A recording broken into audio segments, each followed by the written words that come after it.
So hey friends, welcome back to my channel. I'm back with an innovative recipe of chole bites. मैंने ये chole bytes की recipe fresh छोलों के साथ बनाई है. आप इन्हें लेफ्ट ओवर छोलों के साथ भी ट्राई कर सकते हो. ये एक बहुत ही क्विक स्नैक है और एक बहुत ही डिफरेंट स्नैक हो सकता है आपके बच्चों के लिए, फॉर किड्स और for adults. So do watch the video till the end for a quick tip on this chole bytes.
यहाँ पे जो भी आपने ये डो बनाया है, इसको आप प्रिक करोगे क्योंकि हमें इन्हें फुलाना नहीं है, तो ये फूले ना.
Quick tip at the end, जो ये आप भटूरे की कटोरियाँ बनाओगे, इसको बेक करने से पहले प्रिक ज़रूर करना, एल्स ये फूल जाएंगे क्योंकि इसमें बेकिंग पाउडर भी गया हुआ है।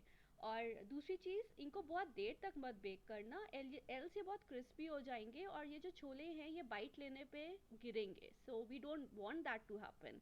Secondly, अगर you want me to create some recipe of your choice, so in the comment section, please let me know which recipe should I create next. I'll try to do that. And if you like my video, do like, share and subscribe my channel, and see you in the next video. So do stay connected, stay safe. Thank you so much for watching the video.